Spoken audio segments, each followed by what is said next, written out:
Hey, good afternoon, everyone. It's your friend Carlo here, and welcome back to the Successful Mindset with Carlo Trujillo. If you're new to the channel, this is where we talk about sales, marketing, and of course, successful mindset habits that you can implement in any business. On today's episode, we're going to talk about 5 key steps of the sales process, how to simplify it, how to make it easy for you, basically how to get you from point A to point Z of the sale. So let's dive in. Key step number 1. It's probably going to be one of the most underrated steps that people take in the sales process, but it's actually going to be what I like to call the warm-up, right? This is actually right before you meet your customer, right before the introduction. Before you introduce yourself, exchange names, qualify them, you are going to have a mental warm-up, right? You need to have a mental warm-up if you don't already. Let me kind of give you a little bit of a backstory, right? Let me give you a scenario. So let's say right before a customer comes in, you're sitting around with your colleagues at work and you guys are just, chit-chatting, talking about this, that, whatever it may be.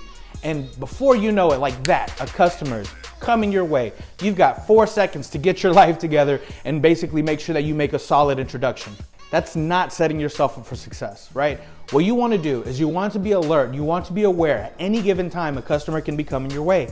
You want to spot them from somewhat of a distance. You want to give yourself at least 10 seconds of mental clarity. Now, if any of my viewers out there are familiar with the show Entourage, anybody who knows Johnny Drama, right before he goes on an audition, he always does this thing that fires him up, always does something right before he performs. One time, baby. Come on.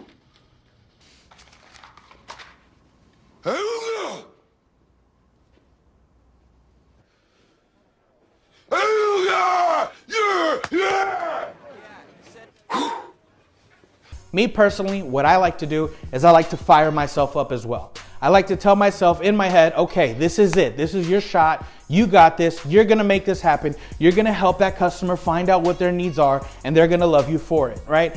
Everyone warms up a little bit differently. Me, that's what gets me excited. That's what gets my blood flowing. That's what gets me out of my seat. And that's what gets me to be attentive once I do get face-to-face with that customer. But again, everyone does it differently. I've seen some people do a little more relaxed, a little more kind of like a meditation. Whatever your warm-up is, just make sure you're doing something with those 10 seconds before meeting that customer that's going to get you on your A game, that's going to have you, readily available to present options for them. Whatever may come of that introduction, you want to be mentally ready and prepared for it. Key step number 2 is going to be the introduction itself. A lot of times as salespeople, we fail to realize that we're not the first salesperson that this customer has interacted with, not even for that day. When I was selling furniture and I was working all day Saturday, Sunday, I'd get customers at 6 o'clock who have already been to 4 other furniture stores prior. And if my introduction sounded anything like those other guys, they were not going to pay attention to me. They wouldn't give me the time of day. So you have to learn how to master your own introduction. And the way you want to do that is, of course, you can't have the same exact introduction with everyone you meet because everyone is different, right? But you always want to be able to read your customer and just kind of be a little bit more elevated than them, right? So if they come in and they're a little bit, they're walking a little slow and they're taking their time and they're really super relaxed, don't just bombard them with excitement, because that's going to be a huge turnoff for them. They're going to think, oh great, he's just like the other guy that we saw at what's-it-call-its place, right? You want to just slightly be above them. If they're a little more relaxed, calm, cool, and collective, be that guy. Slightly cooler, but be that guy. If they do come in excited and witty, of course, do your best to win them over and crack a joke here and there. If they have any kids, you always want to talk to the kids first. Kind of keep them, happy as well. Because if you can befriend the kid, you're definitely going to befriend the parent a lot quicker than ignoring them. Some people, they'll greet the parent, act like the kid isn't even there. And parents can see that. They see that, they pick up on that, and they just see you as just another one of those sleazy salesmen, right? You have to make sure that you're always genuine and you're connecting with them on a genuine level. Now it's time to actually reach your hand out and say hello, right? Always make sure that you have a smile on your face, right? And I say this because it took me a long time to master that, right? I don't know if you guys noticed, but I'm a pretty heavy-set guy, right? So if I'm not smiling, I literally look like this. And who would want to talk to that guy? No one. You know, you see someone like that, you turn around and walk away. You always want to make sure that you're smiling, but you want to make sure that it's a genuine smile, right? Maybe think of something that makes you laugh a little bit before they're coming in, you know, or if they're doing something funny and you pick up on it, you know, kind of laugh and play that along as well too. But you want to be smiling. You want to be smiling. You want to reach out your hand, give them a firm handshake, and exchange names. Here's the main thing though. When they tell you their name, do your absolute very best to remember their name. A lot of salespeople, myself included, I'm guilty of this as well, they tend to forget people's names like that. And the reason why is because they meet so many people on a daily basis. It's so difficult to remember names. Literally what I started doing a couple years back to kind of help me remember names is as soon as they tell me their name, immediately in my head, I'm saying it over and over and over and over and over again, right? For some people that might sound a little weird, but I promise you it works, right? Because after doing that for, you know, a few seconds or so, I never forget their name. And then I say their name back to them, right? I've introduced myself, we've exchanged names, we're kind of talking a little bit, but every little chance I can where it doesn't sound too overwatered, you want to just kind of softly pepper in their name here and there. For one, they're going to appreciate that. For two, repetition is going to help you remember their name as well, right? Key step number 3, building the trust, right? You've already done your warm-up, you've already done your introduction. Now you have to build their trust, right? Some people call it building rapport. I like to call it what it is. You have to build trust with your customer. You have to be different. You have to be genuine, and you have to connect with them on a genuine level. If it's not genuine, they will pick up on it. They're gonna think that you're just saying whatever it is that they need to hear, right? How can you connect with someone on a genuine level that you've never met before, Carlo? Well, that's when it comes to thinking outside of the box. You have to be creative, right? For instance, me, I can connect with anyone on just about anything. I'm a pretty diverse person, right? I love food, right? I mean, that's pretty obvious. You know, I used to be a sneakerhead when I was in high school. I pride myself in being a sharp dresser. I know I read a lot of books. I do all kinds of things, right? I listen to a great variety of music. I can go from listening to hip hop, to country music, to oldies, to anything really, right? All you have to do is just find your little way in. Right? So like I mentioned, when I was in high school, I used to be a sneakerhead. I used to collect Air Force Ones, Jordans, Chuck Taylors, all kinds of shoes, right? When I see someone coming in with a pair of Jordan Bred 4s, I immediately compliment their shoe and I say the exact model, right? So that way they know that we connect on a certain level.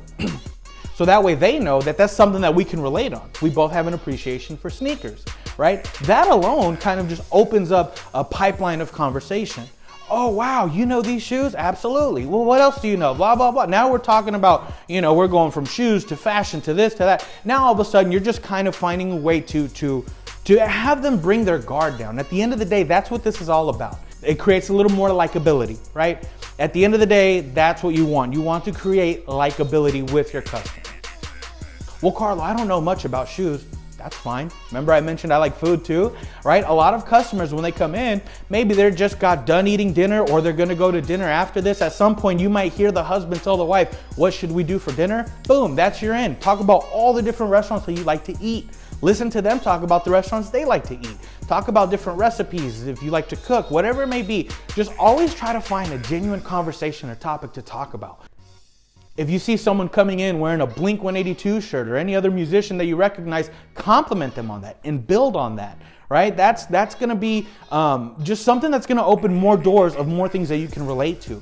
You see, one thing that most people fail to realize is we can actually relate to a lot of people on many different levels. If you're just so enclosed and you're such an introvert that you don't open up to people, you'll never really know what people are into, what they like, what they dislike, and you'll never be able to really analyze how much you guys actually have in common. So I can go more into depth in that in another video, but basically that's going to be one of my favorite tips on how you can quickly build their trust, how you can quickly befriend them, right? After you've successfully done that, you're gonna move on to key step number 4. Key step number 4 is asking qualifying questions. And I repeat this, you have to ask qualifying questions. Carlo, what are qualifying questions? I'm glad you asked. Qualifying questions are going to be, what exactly is it that you're looking for? How long have you been looking for it? Why are you looking for it? What happened to your current such and such? Things like that, right? So for instance, I'm gonna use an example of furniture just because I used to sell furniture, right? When someone would come in and they're looking for a sectional, right? I ask them, okay, well, how long have you been looking for a sectional? Is this sectional for you? Is a sectional a gift for someone? What happened to your current sectional, right? That's gonna open up so many different options for you, right? Especially if they say, oh, well, my kids or my dog tore up my sectional, that's gonna give you an in on how you can sell the protection plan. Again, another topic for another video. Right now, what I really wanna just get the point across is asking the qualifying questions. The main reason why you want to ask qualifying questions is because you want to know which direction to lead them into, right? You have to look at a retail sales floor as like think of a retail sales floor like the map of the United States of America. You got California over here, you got New York over here. The reason why you want to ask qualifying questions is because if your customer is telling you that they like hot weather, big steaks, cowboy boots, don't give them directions to go to New York, give them directions to go to Texas, right? Let me explain a little bit. Right? Once you actually qualify what their needs are, you're going to present the right products for them. If you start presenting products that they don't even want, care about, or most importantly need, then that's just only going to discredit you. It's gonna make you look like the typical salesperson who's just willing to sell them anything to get them moving along. That is not what you wanna do, my friend. Again, remember I told you in my first video, you wanna sell with integrity and you wanna put your customer needs first? That's why you need to thoroughly qualify them. Find out what it is they're looking for. Why are they looking for it? What happened to their current thing that they're looking for? How long have they been looking for it? All that is going to help you guide them in the proper direction to find their next product that it is that they're needing, right? So you had a powerful warm-up, phenomenal introduction. You did a great job at building the trust. You successfully qualified them and made the sale. Key step number 5, asking for the referral, right? Now, there's a science behind asking for the referral. Anybody can just sit here and ask, hey, do you know anyone who's also looking for the same product I just sold you, right? That's not what you want to do. You want to line yourself up successfully to capture that referral.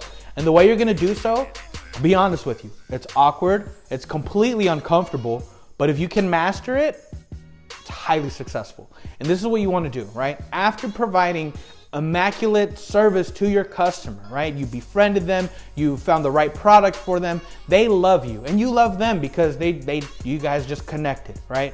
You connected, it was a great sale. As you're wrapping up, whether you're putting, an invoice somewhere or whatever it is that you're doing, right? In my case now, where I'm selling new construction homes, as I'm wrapping up their file, I'm putting their purchase agreement, inside the cabinet here, I'll ask them, hey, do you guys know anyone who's also looking for a home right now? Do you guys know anyone who's also been thinking about building a home or moving out of their apartment? Or, translate that into whatever product you're selling. Like if I was selling furniture, hey, do you guys know anyone who also needs a mattress, right? Chances are they're gonna know at least 2 or 3 people, right? Especially if it's something that they've constantly been talking about lately, right? For my customers that are buying houses, if they're constantly talking about it with their friends, family, coworkers, they're probably saying, oh yeah, I need that too. I'm looking for that too. Same thing with furniture, same thing with cars, whatever it may be that you're making a large purchase and you're just excited about and you're talking about it with your friends, chances are they've probably been thinking about the same thing as well too, right? But to get back on topic, what you want to do is say, listen, it was a great time working with you guys today. I really enjoyed it. Thank you so much for your patience.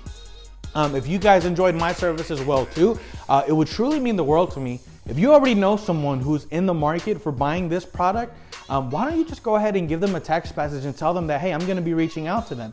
You can give me their name, their phone number, and I'd love to set up a time where I can set an appointment with them, give them my undivided attention and really see if we can find their need here. Is that something you'd be willing to do? Again, super uncomfortable to do, but if you can successfully master it, almost every time they're gonna give you at least 1 to 3 different contacts. I've done this plenty of times and it works, right? Not to brag, but in the month of June, I had 6 contracts that were all referral based, right? Now, here's the beautiful thing. If whatever product it is that you're selling, if you guys have a referral program, that's the perfect time to mention that. If you master this successfully and you do meet with their relative, you're ultimately gonna provide great service for them, right? They're ultimately gonna purchase what they're needing and their relative that referred them is going to get a referral bonus. It's a win-win for everyone. Everyone's happy. So once you can kind of get past the awkward phase of asking, that's when you can successfully start mastering this on a regular basis. Do this with every sale. And if you haven't done it before, I challenge you. If you're in sales right now, if you're watching this video, whether you're at home on your day off or whether you're at work right now and you're just kind of watching this in between customers, I challenge you. Do this on your next sale. See if it works out for you, right? If you mess up on your first one, it's okay. Don't feel discouraged. Use it as a learning process, tweak it around a little bit, and then re-implement it on your following sale. At some point, once you master it, I promise you it's gonna work. If you follow the warm-up, the introduction, the building the trust, qualifying questions, making the sale, and asking for referrals, I promise you, your customers will never forget your name. Thank you so much for watching my video today. If you guys found somewhat of value in there, please leave it in the comment section below. Tell me what you liked, tell me what you disliked. And if there's anything in detail that you would like me to talk about on my next video or the following video after that, please leave it in the comment section below. Make sure you give me a thumbs up on the like, please. And if you haven't already done so, hit the subscribe button so that way you can get notified every time I drop videos like this. Like I said, this is the place where we're gonna talk about sales, marketing, and of course, successful mindset habits to implement in any business, guys. Thank you so much, and we'll catch you next week.